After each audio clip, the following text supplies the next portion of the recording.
Um, so today we're talking with Tita Manice, and Tita, we asked to come on today because not only is she a worldwide traveler, but she's also a beekeeper. And as you may know, bees are an endangered species. They also play an important role in the world. So we're going to talk a little bit about that to get started, and just kind of embrace our curiosity. And if you have questions as we go through the day, or through the session, just feel free to, as I said, to put them in the chat at any time, and we'll do our best, or Tita will do her best to answer them. I've learned a lot about bees just talking to her over the last few days, and I'm sure you'll find this very interesting and you'll learn a lot. I do want to mention, I know there's going to be some birds and the bees discussions as well. So, it seems like there's no real question off limits. Am I right, Tita? That's correct. After all, it's natural. It's all nature. It's all nature. So, and let us know if you don't mind in the comments why you joined this call and what you find interesting about it. I'd love to know that too, and if you have questions as we get into this. So first, we're going to chat with Tita a little bit, and I'm just going to put her on the spotlight about why she became a beekeeper and how she got interested in beekeeping. Well, basically, I've been around bees pretty much all my life, from about age 13 until the present. And my father was a tremendous influence. I used to spend hours sitting at the edge of the woods while he would be out in the beehives with no protection except for a veil. So nothing on his hands, no bee suits, just a couple of shirts and a ratty pair of pants. And it would just amaze me. He'd be so calm and so quiet and move so carefully. And I'd be on the sidelines saying, when are you going to be done? I want to taste the honey. And Tommy would be around sometimes. He'd be the smoker man, and he would smoke the bees and then take off. And I would hang out and just wait for that honey. And so I basically followed him through his honey career right to South Carolina and to Costa Rica. And so 3 different places he's done bees, and I've been able to really spend quite a bit of time in all those 3 places. So that's what I find. And you've also traveled all over the world and met beekeepers in different countries. That's become part of your travel routine, right? Right. And as I've said many times, I've been very fortunate to travel all over the world. Tommy's got me beat. I think been to 68 countries, and I know Tommy's beat me big time. But pretty much from the get-go, I've traveled. When I travel, I seek out beekeepers. And first of all, I try the local honey. It's like going to France or Italy or any place to taste the wine. I taste the honey. And if I really like a honey or I think it's interesting, I will contact people locally and say, where can I find a beekeeper? And sometimes I go on wild goose chases. Sometimes I'm kind of lucky and the person in the store says, oh, that's my uncle. I'll take you there. So I've been very fortunate to be able to find beekeepers on my travels. What are some of the differences when you think about, bees and honey and pollen and everything in different countries, like New Zealand versus Bhutan or Morocco, or what are some of the differences that you've experienced in those countries? Well, probably one of the more interesting honeys I experienced, and I quite honestly didn't care for, was in New Zealand. The Manuka honey is pretty world famous for its medicinal properties. The Manuka plant, or the bush, produces a lot of hydrogen peroxide. And so when you taste the honey, it's kind of got a little bitter aftertaste. And so I kind of showed a funny face when I was tasting it in this one little shop on a bee yard, in a bee farm. And the guy said, what's the matter? I said, well, I don't really care for it. And he said, well, what medicine have you ever liked? This is medicine you're eating. This is great for your gut. It's great for all kinds of things. So that shut me up quickly. And then he said, well, why don't you try one of these flavored honeys? So they are putting different flavors in it because it's not the most delicious honey. The other place that I thought was kind of interesting, the Moroccans eat a lot of honey. And I was quite surprised to see that. So I would peruse the marketplaces, and every other stall were people selling bags of honey and bees and bee equipment. And I didn't get a chance to actually go to a bee yard. I just saw some broken down hives in a field. So I didn't actually get to visit any bee yards in Morocco. But I did in Bhutan, and Bhutan was fascinating because it's at such a high elevation. And what they're getting from the forests and things is it produces a very dark honey, and it's delicious, really yummy. And the beekeepers there are very laid back. They just get a box and put a tin roof on top. It's not fancy like what we have here in this country. And they don't wear any bee equipment. They just go out. They may wear a veil, but they're very laid back. What do you think your interest in bees has taught you about the world, or about travel, or about yourself? Well, I've always been a go out and be out in the country kind of gal, and I'm always on the run doing different things, and I love to travel and fly. And I sit down there by the hives, and I watch these guys just zoom off, touch off, take off, and then they land, and they're loaded with pollen and nectar, and it's like their suitcases are full, and they go out with empty suitcases, and they come back with all kinds of goodies. And it just gives me such a just hope to see that these guys are still flying out and spending hours a day, hours looking for pollen and looking for nectar and coming back, and they're coming back to a great community, and they have things to tell and things to share. And it's the same thing with travel. You go out and you gather information and you talk to people and you schmooze and you come back with what they've made. And that's kind of my association with travel. So curiosity. Yeah, curiosity and just out and about. Yeah, yeah. So give us a little education on, we know that bees make honey, but they make a lot of other things too, right? They're big. Yes. Well, it's really the only insect that really produces as many products as it does. Not only is the honey nutritional, and it's great for your skin, and it's got full of enzymes, and we enjoy it, and you can make mead from it, and you can do all kinds of things with honey. But the wax, I find the beeswax is very valuable. The beeswax softens the skin. It helps protect foods. It's put in candles. It's put in all kinds of skin products. The propolis is another byproduct they make, which is made with bee saliva, pollen, and sap from trees. And they use that bee glue to fill in all the little cracks that happen in the hives from age or from tightening up the environment inside. And then, of course, bee venom is very popular and used, with a lot of doctors and different practitioners that use it to help with people who have arthritis or pain. They get bees come, and they actually come to, they don't come to me, but they don't go to a couple of friends of mine, and they get the bee, and they get the bee to sting them, and they have great results. So the propolis, the beeswax, the honey, did I forget anything? I think that's it. But basically that's a lot for one bee to, and pollen. They collect pollen and bring pollen, and people love pollen. It's got great, medical, advantages as far as a supplement. People use it as a supplement. It's not the tastiest thing, but the other thing is a royal jelly, but you don't see royal jelly much anymore. It was a big popular thing way back when. It's kind of a bitter white substance, and it's really used to feed the queen and the drones when they're first coming out of their nucleus.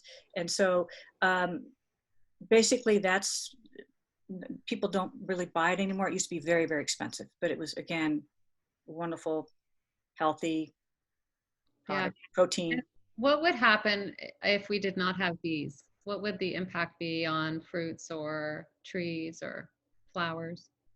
Well, I think generally what would happen is they're huge pollinators, as are bumblebees, as are butterflies. And, if we lose the bees, we're going to lose a lot of trees, almond trees, fruit trees, vegetables, not to mention flowers. I mean, it's going to be devastating. We're going to really lose a lot of produce, and we're already losing a lot of produce as it is. So we want to keep the bees alive. They're great pollinators. And what can we do to help that? And also, what is hurting the bees from your perspective? Well, a few things. I think the biggest thing are the pesticides. I mean, if you can tap a person at, any Walmart or any place they're buying Roundup, just tell them to put it back on the shelf. I mean, that is one of the biggest killers, is these chemicals that people are putting on their grass and on their gardens. And the bees, you know, they touch down all the time on the grass and flowers. And that's probably the biggest thing that's killing them, are the chemicals that we're using to supposedly help our plants. I don't know how much they're really helping, but they're killing the bees. And colony collapse disorder is another thing that is happening. Nobody's really sure why that happens. It could be a combination of mites. Varroa mites are a threat, which is a little horrible little mite that gets on the bee and suffocates the bee. And, you know, they brush off of an animal, the animal, you know, the bee finds it on a flower.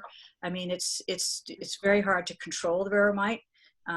We can give medication for that. Oxalic acid, which helps. Bears sometimes can be a threat. I've had my beehive completely demolished by a bear getting in. That can happen. Cold weather, in cold weather climates like Vermont, I've lost my hives for, every winter I've lost my hives for about 5 years. This is the first year, 2020, that I have my bees full bore into the spring. Normally I go down there and I open them up and they're dead. And I don't know if it's mites. I didn't get rid of the mites like I could have, or it was they froze. There's other diseases that they get, tracheal diseases, and, you know, horrible things. I've never experienced that, but I've experienced the mites and possibly the freezing. Yeah. So it's spring now. What happens in the spring with bees, and what's the life cycle as we go through the summer? Well, right now the queen is laying approximately 2,000 eggs a day. And she wanders around between two supers, which are the boxes. You'll see them when we go out to the bee yard. They're wide boxes, and that's the only place she gets to lay eggs. And then as a beekeeper, I will add a bee screen so they can't get through. And then that box fills up with honey. The honeybees just go up there. So she's laying eggs like there's no tomorrow, and they're foraging for whatever they can find, spring flowers. And the first real run up here in Vermont are dandelions. So that's great because that gives them a head start. So when they have a run on dandelions, the honey is very light in color. And then as we progress into the summer, towards the end of the summer, they'll be going after things like goldenrod and aster and dark pollen. So the honey can be quite dark. But they're really busy. And right now also it's a swarming season. So they're like anything else. They've been cooped up all winter, and the hives are growing very, very fast. And if you don't keep on top of it and keep adding supers, they will swarm. So what happens is, so I watch it very carefully. I look inside and see what the activity is. And if they swarm, that's a little bit of an issue. The queen will take probably 3/4 of the hive with her and leave some bees behind. And they'll sit up in a tree in a big, a big swarm, or they'll in a big knot, or they'll go into our siding of our barn or somewhere close to the hive. And then what will happen is another queen will, and within a few days, will appear in the hive that they left. So a new hive basically starts. So if I'm lucky, I can catch a swarm. I've been very lucky to be able to catch a few, and some I have not. So at this time of year, I've got my an empty hive down there ready to go, and I've got my telescope. Like catch a swarm. Does that mean you go after the bees and try to? Well, they're all clumped together, and they can stay there for up to a week. Because the scout bees that are part of the community are they go out all the time trying to find a place where they can go. And so until they find the perfect place and they vote, they have a democratic society, they all vote, then they go there.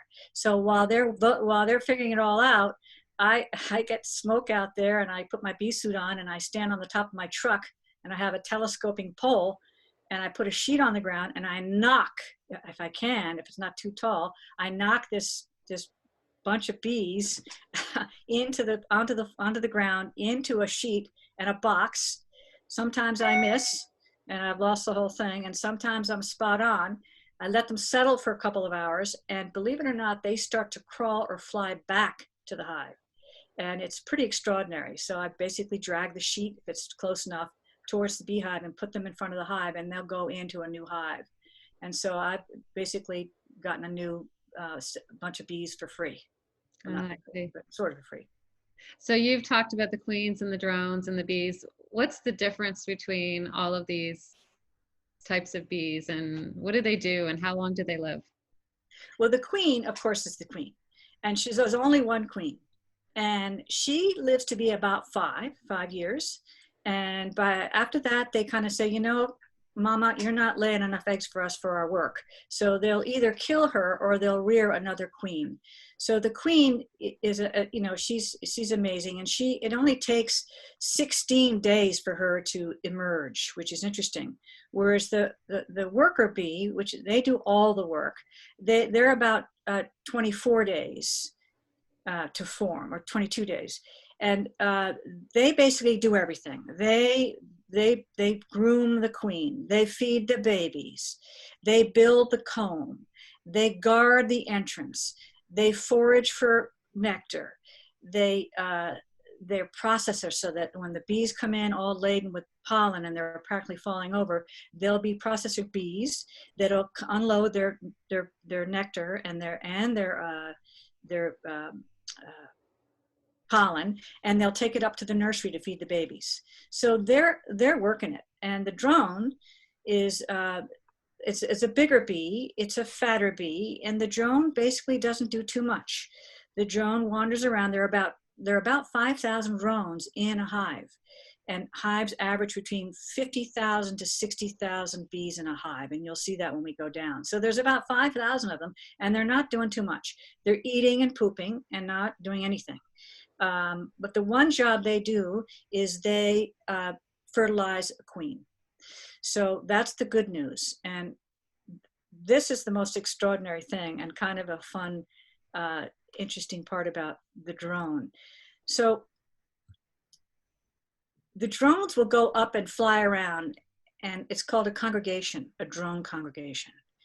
And there'll be thousands of them. It's like a black cloud up in the sky, and they're all buzzing around, and it's just deafening, the sound. And when this happens when there's a swarm, and the pheromones are spread around the hives, all the colonies know that there's a swarm, and they need a queen, and there's going to be a queen that's going to emerge. So the queen will fly up into this mass of bees, and she will be inseminated. She will be mounted and inseminated up to 15 times. Okay. And after the bee inseminates her, it's interesting. The bee will flip up backwards and force the semen and the sperm into her through her sting cavity. And then when that bee flips up, it basically disengage its penis, if you want to call it that, and it flutters down to the ground, and it flutters down to the ground, and it dies because it's pulled out its intestines. It's attached. The sac is attached to the innards of the bee, and it dies. So the demise of the drone is really kind of not so good. And then at the end of the season, because the drone does nothing but eat, they kick the drones out. They'll kill them and kick them out of the hive, so they will not be in the hive for the winter, because they don't want the drones in there eating their supply of honey. And that's what keeps them going. There's nothing to do but eat in the winter to keep them going. So that's the story of the drone. And the queen comes back to the hive exhausted. Sometimes she goes into the congregation 3 and 4 or 5 days, because sometimes the drones can't latch on and get a good mount. And so sometimes it takes her a long time to fly away. She will fly away with a million sperm cells in her. And those sperm cells will take her through her life. And 2,000 eggs a day, you do the math, she's got plenty of sperm to last for 5 or 6 years. And this only happens when there's a swarm. And what happens, so there's a question about how the queen is identified, and you and I talked about this too, is the queen lives for, you said, about 5 years. Yep. And how does a new queen come in and take her place, and how does that all work? Well, the queen, what happens is the queen has to lay drone eggs and worker bee eggs. And then she also lays these queen cell eggs. And she does that because if anything happens to her, she wants her, her brood to continue without her. So she just lays them, and they're not fertile. They're not fertile. They're bees. But what happens is, if there is one that emerges and she's not ready to leave the hive and she's okay, she will fight it. She will fight and kill that queen, and it's pretty ugly. They make a horrible little beep, beep, beep, beep, beep, beep, beep sound, and she bites the head off of this queen. And so what I do in the spring is I go in there and I look for queen cells, and I try to clip off as many as I can so we don't have too much fighting going on in the hive. And I leave a couple to go just in case something happens to the queen, because something can happen to her. So you always want to have a couple queen cells around so that can replace the queen. But mostly she kills them. Oh my! That's her fun. But she's really taken care of. I mean, she really gets, she gets fed royal jelly. She gets pruned all the time. She gets followed around. They take care of her excrement. She doesn't do anything but just lay eggs. That's her job.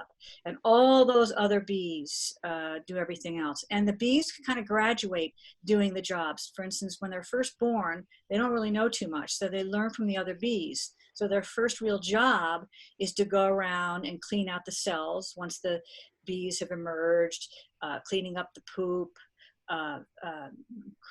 grooming the queen, making some wax so they can milk make the cells to put the nectar in, and what else do they do?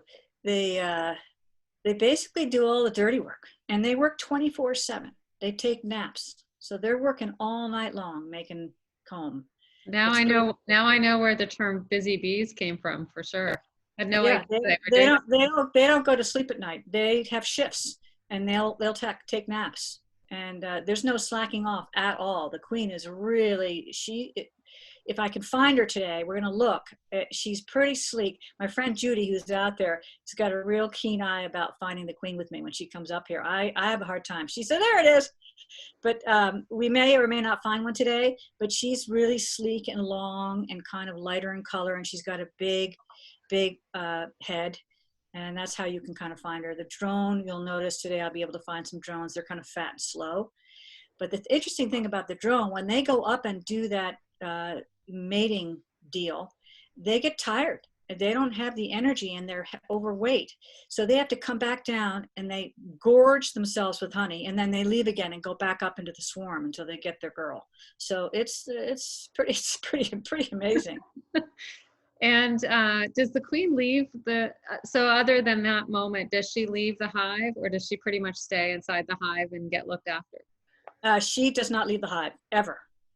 Just not in that one situation. And when I work with the bees, I have to be very careful that I don't squish her or she doesn't fall off the frame. They can fly, but they're not great flyers. So they really kind of stick around in the hive. They're working hard. All right. There's a question about books you would suggest. I'm sure many of us have read The Secret Life of Bees, but are there books you would suggest for people to learn more about bees? There's the Beekeeping book for dummies, which is a great book. It's easy. I have a copy of it. I refer to that a lot because I'm still a dummy at this. I mean, you learn from bees. We try to interact and change things, and oh, you need this and you need that. They don't need a thing. These bees are so used to living out in the wild on a hollow of a tree.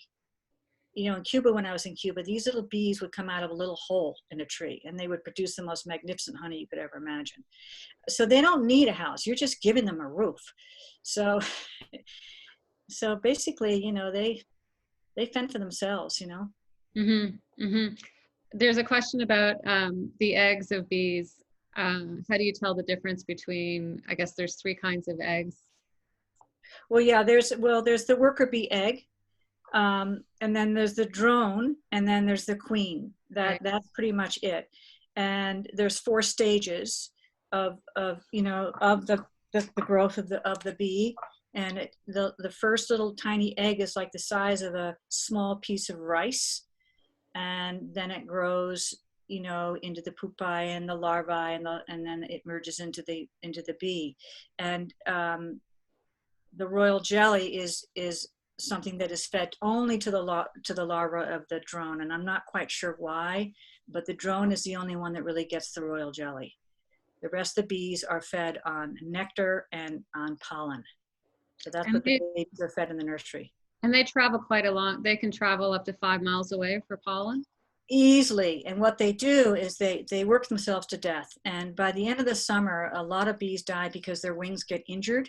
When they're flying, they may brush against a flower that was disruptive to their wings, but they will go like 2 miles out, and they'll gather their nectar or their pollen, and they come back and they unload. And then they'll go right back out again. They don't know to stop and take a coffee break or anything. They just go.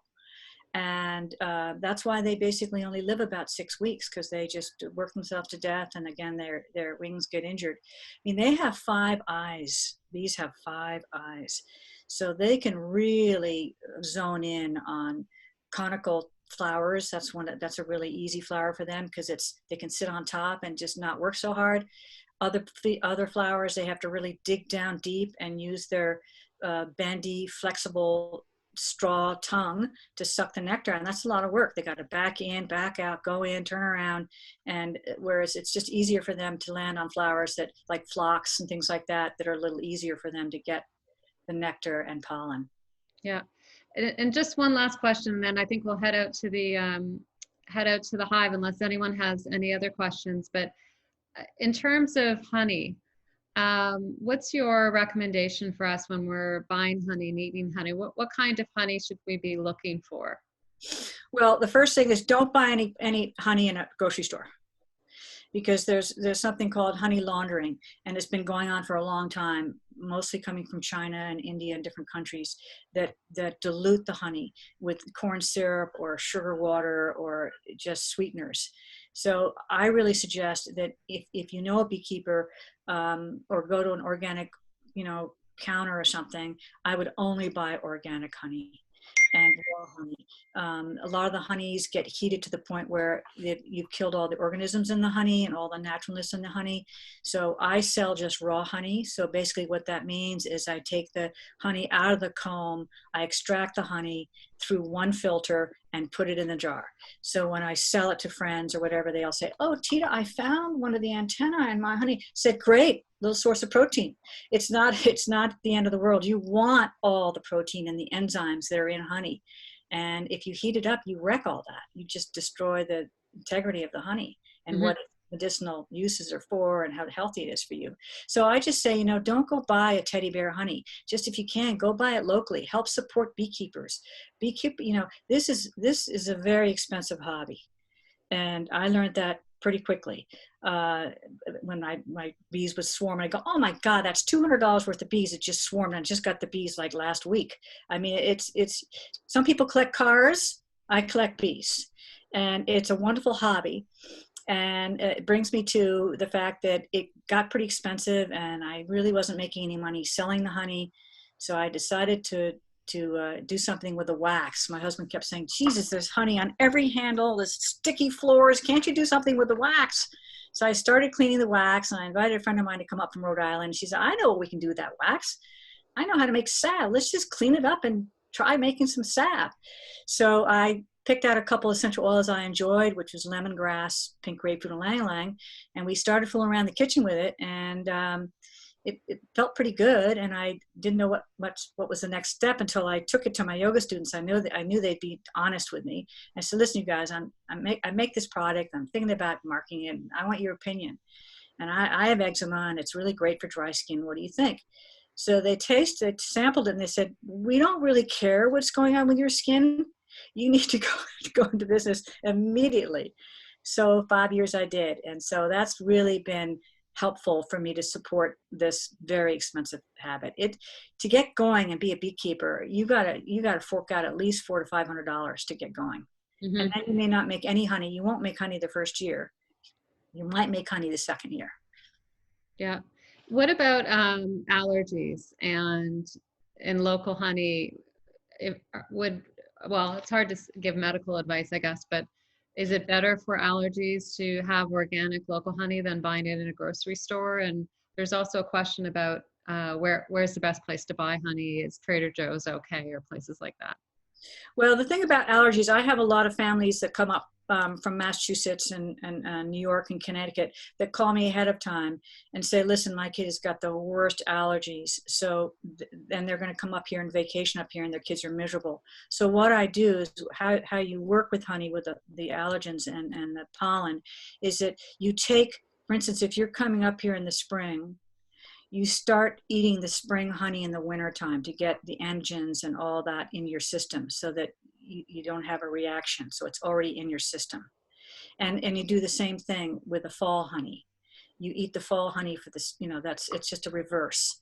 And it helps. It doesn't cure it, but it really helps because you already got the antigens in you to fight the antihistamines and everything else that happens with them. And the salve that you make is good also for traveling because it's antibacterial as well, right? Yeah, it's antibacterial and it's antifungal, antibacterial, antiviral. It's wonderful because you use such a little bit, and I don't even get on an airplane without putting it on. I don't even think about traveling without putting it on because you use so little. And it not only protects you from bacteria and fungus and everything else, but it also hydrates your skin because you get so dehydrated when you travel, especially on an airplane. And it's a lovely little product in that regard as far as traveling. And I put it on my face and hands and pretty much everywhere. Mm-hmm. It's a great little product to travel with. Yeah, I have one, so I'll bring it back and show it when we come back. Tita, are you ready to head out to the bee yard? Yeah, how are we doing? That sounds good. I have to just tell you what happened to me. I was traveling in business class, which I never get to do, right? And I was bending over, the flight was just about to take off, and I was bending down to get the salve out to put some more on me and put it on my tray top and everything else. And this guy completely freaked out to the point where he undid his seatbelt and started to get up out of the seat. He thought I had a real bee because there's a bee on the lid. And it was hysterical. I would say, sit down, it's not real. So no, I'm totally allergic. Get that thing out of here. Why are you on the airplane with a bee? So it was really very funny. Of course, the whole airplane was starting to laugh because they saw how ridiculous, because the stewardess came over and said, can I see the bee? I showed her the jar and everybody got a chuckle. So that was kind of a great start. That was on one of my trips. I don't remember. Yeah. Well, he wasn't a JourneyWoman, was he? No. So I'm gonna mute you so you can go outside and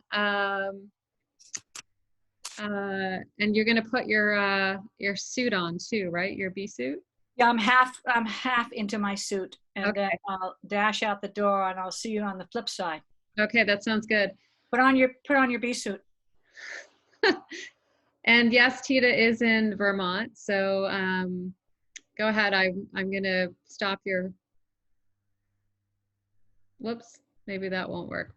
Anyways, Tita is in Vermont, so she's out in a farm in the middle of nowhere, and she's just gonna walk out to her bee yard, and we thought it might be nicer if you didn't see that journey because it might be a little bit bumpy. Are there other questions that people have that she could answer as she makes her way out? Where in Vermont, I'm not exactly sure but we can get her to answer that in a second. Is everyone learning something new about bees? I know I am.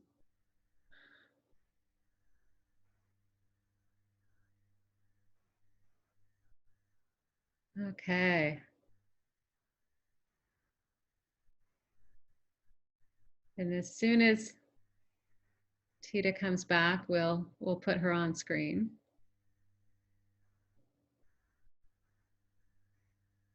There's so much to learn about the world, and which is one of the reasons I wanted to do this. I just think it's fun to learn about things that sometimes feel a little bit abstract, but even just knowing more about honey, I think, is helpful, especially for those of us who like to eat it.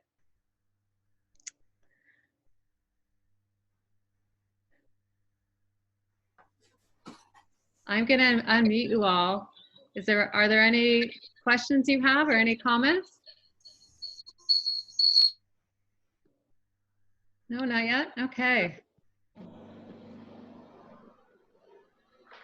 It's too bad we can say something. You can say something, but Tita won't hear you right now. I actually don't know where Tita went. Maybe.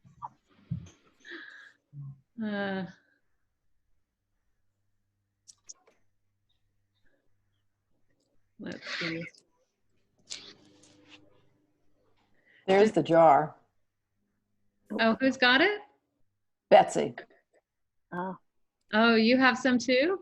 Let me see if I can. Oh. Yeah. That's the jar, and that's the bee on the top.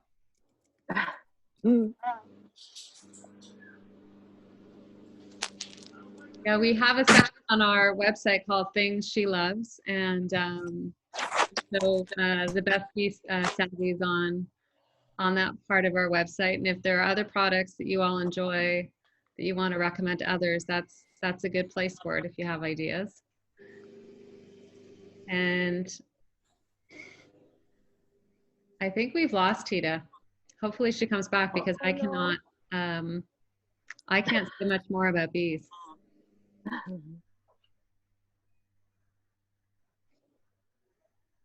We do have a JourneyWoman book club, and we have our first call just like this on June 10th.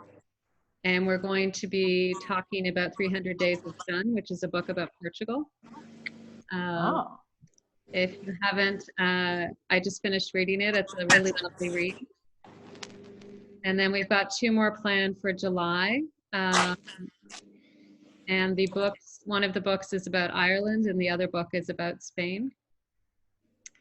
So those are posted on our Facebook site and on our website, or at least they will be on our website this week. And then we're kicking off a new series next week called Travel at Home, where we're going to feature locals taking us through their city and learning how to be a traveler at home. And the first one is going to be Toronto with a dear friend of mine who was the mayor of Toronto, actually.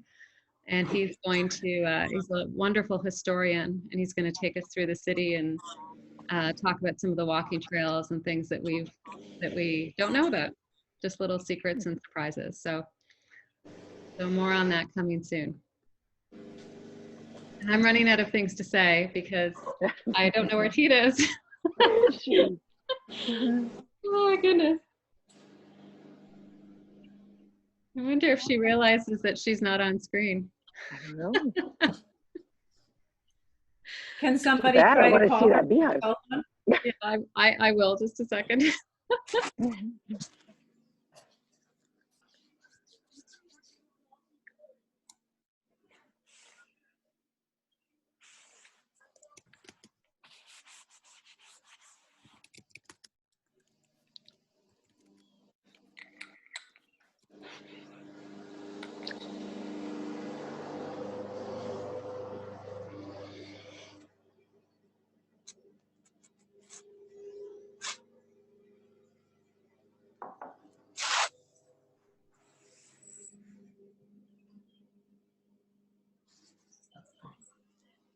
Where do you suppose Mike is?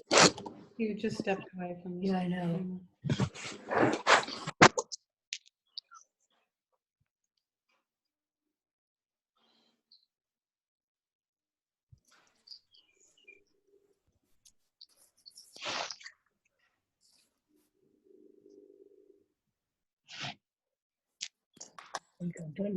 And she's back. Fortunately. This is the poorly paid cameraman. Can you see me, hear me? Hang on, I'm just going to put you on spotlight. There we There go. he is. Okay. Oliver. Hey, Tommy. Hi, Carolyn. No, it's Michael. Oh, it's Michael. Hi. How are you, bud? Go ahead. Well, I'm about to perform a very dangerous, high-risk, unpaid task. Well, you look well protected. I'm being summoned. I'm going to walk slowly down there so we don't lose the signal.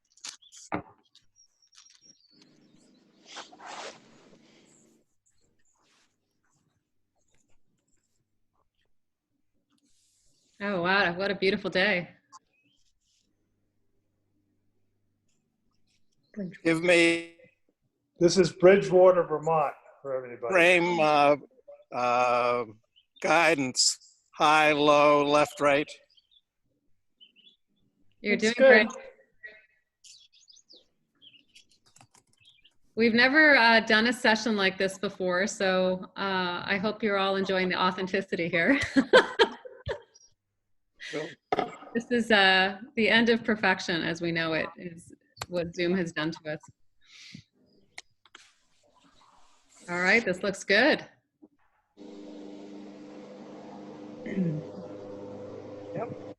Wow. Yeah. There's Michael.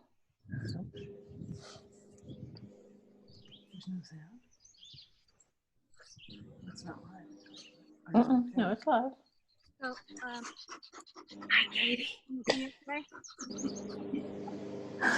Cool. And the reason I use a smoker is if I go in there right now without giving them a little bit of smoke, they would absolutely envelop me. So what the smoke does is it sends off a pheromone to them to say, uh-oh, danger. And what's the first thing we all do when we're in danger? We usually either grab our wallet or do something, bottle of wine. These guys engorge themselves with honey because they feel that if their place is going to burn up, at least they'll have a supply of honey that they can take off with and anything else. So this is basically what I'm doing. I'm going into this first hive here, just because it's an easy access for Oliver, and he won't get stung. He won't get stung. I've heard of that one before. What? I've got 7 hives in here, and I don't know if you can see it, it's a little tiny empty hive, which is just in case I have a swarm, then I have everything all set up ready to go. And I've caught some swarms up here on this tree right above here. We had a swarm on a couple trees below there. So they're pretty close. We've been lucky. They haven't been a mile away, but they can go as far as a mile away. So what I'm going to do here is puff a little smoke in here, and these bees will calm down, and they'll go down further into the hive where we know they can get some honey and get away from the smoke.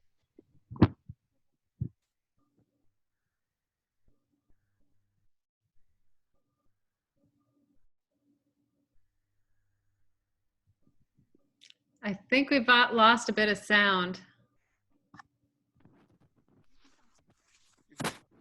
Oh, I hear it.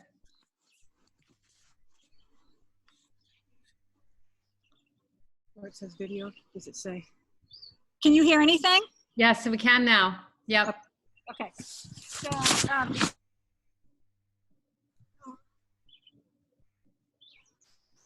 this super, this is a narrower super on the very top. This is where the bees are starting to make honey, and they're starting to cap. So you can see here how incredible how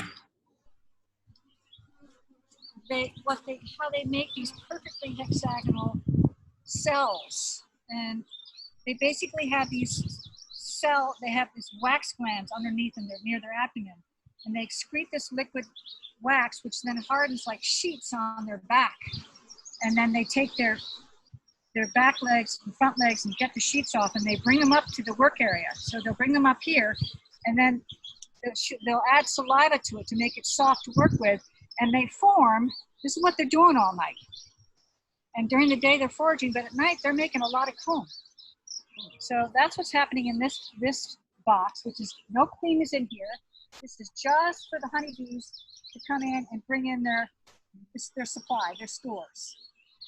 So they hope to hang on to this honey unless I take it, which I won't, and be able to feed their brood over the winter.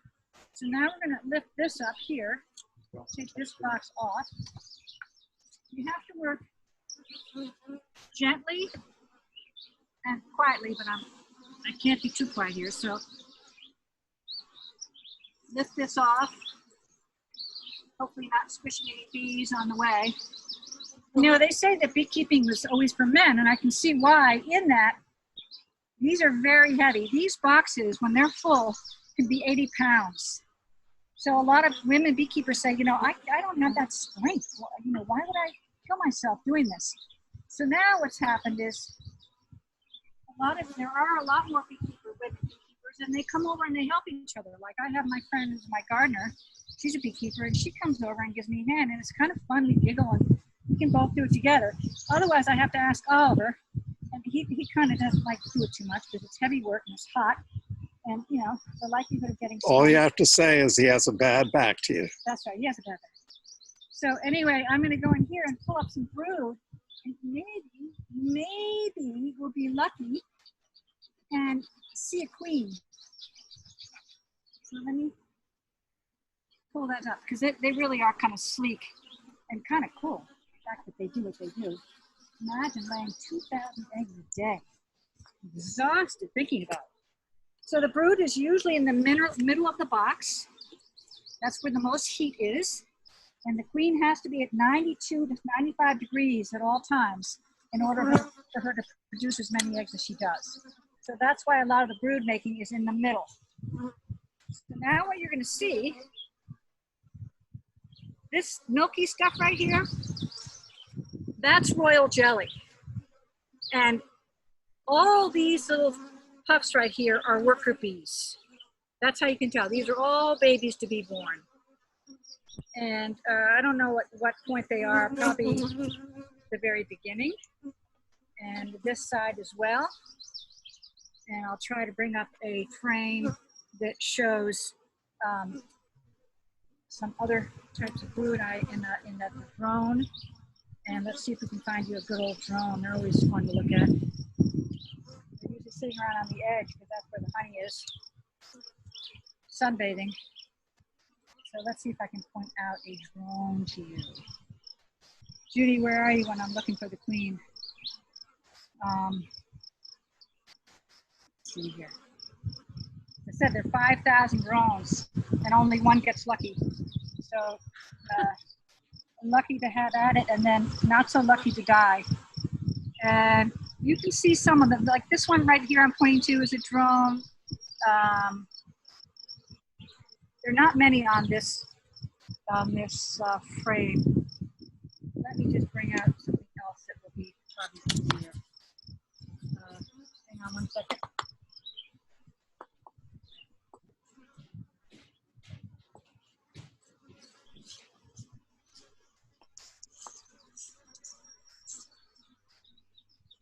Does anyone have questions? I feel like I'm watching an episode of Called an observation frame. And this is what I take to kids' school sometimes. And here you can get a better idea. So these bigger, this is the most valuable tool a beekeeper has, just this one tool. So these big things here, those are drone cells. You can see how much bigger they are. They're kind of puffy. Here's some larvae coming out. I don't know what happened there. That should not be happening, but maybe somehow it got damaged. But these are all drone cells, these puffy ones up here. And I'm going to see if I could show you a queen cell. It's a lot bigger. Let's just see on the flip side here. So you can see that there's some honey here that they haven't capped yet. And how nectar becomes honey is that there's a lot of enzymes in the nectar when they take it from the flower. And bees have two stomachs. They have a food stomach and they have a honey stomach. And so the nectar goes into the honey stomach where there's a lot of enzymes. So it's being worked on even as they fly back to the hive. Then the nectar is passed between the bees to eliminate some of the water in the nectar. And then the last stage is the bees will fan, and they'll stay up all night long, all day long to fan and evaporate the excess water in the honey. And when they feel it's the right consistency, then they will cap it. And I think I have a frame I can show you how they cap it. And then they cap it. So that's basically, it's a lot of work. And you can see orange in here and yellow, and that's all different color pollens. And again, when the egg is laid, they will put in there right away some pollen for the baby. When the baby emerges, there'll be food for the baby. And else. Tita, what's the best remedy if you get stung by a bee? Just curious. This is pollen. Isn't that beautiful? Can you see it? The best thing, if you get stung, first of all, you want to take a credit card or something and scrape it off because you want to get the stinger out. The stinger, even though it's dislodged and away from the bee, it will continue to pump. It's got a little pumping mechanism that pumps out the venom. So, you know, you don't want to fool around with it after you've been stung. You want to make sure the bee is away from you and that little pump is not still going. I've had a friend step on the pump after she was stung and got stung again. So best remedy I find is it's everybody else's, you know, way of doing it. But I think a little ice on it, and some people even take, you know, Advil if it's that bad. But icing it is probably the best thing to take care of a sting. And does the bee die after it stings you? Yes. Yep, it's the same deal with the drone in that the stinger is attached to her intestines. So when she stings and she lunges to sting, the stinger has some barbs on it which sticks into your skin, and then it's pumping out this poison. So the whole thing, it pulls out of her body and she dies instantly or pretty soon. She cannot, it goes out. It's pretty awful. That's why you don't want to be stung by a bee. Not only are you getting stung, but the bee is dying. So yes, the bee does die. And with allergies, thanks to Mr. Shirelli, what used to cost $200 for an EpiPen now is in the thousands. So we have to have them in our house because you never know if somebody's going to come by here and the UPS guy and there's a bee up there, they get stung, then we're in big trouble. So these are the different honeys. This is the light honey, which I take in the next few weeks, or the next month. Hopefully I'll be able to take some of the light honey off, and that's very mild in taste. And then I prefer the dark honey because it's really, and most beekeepers don't take the dark honey. I love the dark honey. It's got a little bit of essence of maple. It's just a very rich flavor. And the honey here is predominantly wild honey. I mean, I have some fall flowers because they're limited in the fall for getting pollen. They only really get aster and goldenrod. So I've had my gardener really plant a lot of plants that come out in the fall. And so that helps. But in the spring, they've got plenty of apple trees and pear trees and raspberries, and all my neighbors have beautiful flowers, and I've got stuff here. So I'm pretty set in the spring. This here in my hand, it looks like, I don't know what, but this is propolis. And this is like really hard, and you put it in the sun or the warmth, it turns into glue. And you know, you could put a painting up on a wall and have it stick with this stuff. And they use it, they put it in their mandibles and they squish it down and get it really melty. And then they take their feet and they dip it into the cracks inside the hive. A lot of those bees don't make it after that because they get, you know, stuck down with the glue. And then these are just little tiny pieces of different colors of the comb. When it's really, really white, you know it's the beginning of the season because they haven't put a lot of pollen into it. So that really is what colors wax, is the pollen. That's great, Tita. We're coming up to 2:00 Eastern. I don't know if anyone else has questions for you, or if you have any kind of closing thoughts on bees. Closing thoughts. You know, it's a really fun hobby, business. And, you know, as long as you have a great suit and you've got some property to put a hive, you don't need 2, 3, 4, 5, 6, 7. You can just do one. It's really fun, and you're doing such good things for the bees and for our vegetation. I mean, not only are we producing some wonderful things from bees, but they're also giving back by pollinating. Without pollinating, we're going to lose so many of our vital fruits and nuts and flowers, and they pollinate, you know, they pollinate a third of our food source. A third of our food source is pollinated by bees. So it would be huge if we lose these bees. So be brave and just buy one, you know, and find a local beekeeper. Every beekeeper tells us, I know that it's time's up, but the stories that you get from beekeeping are really pretty remarkable.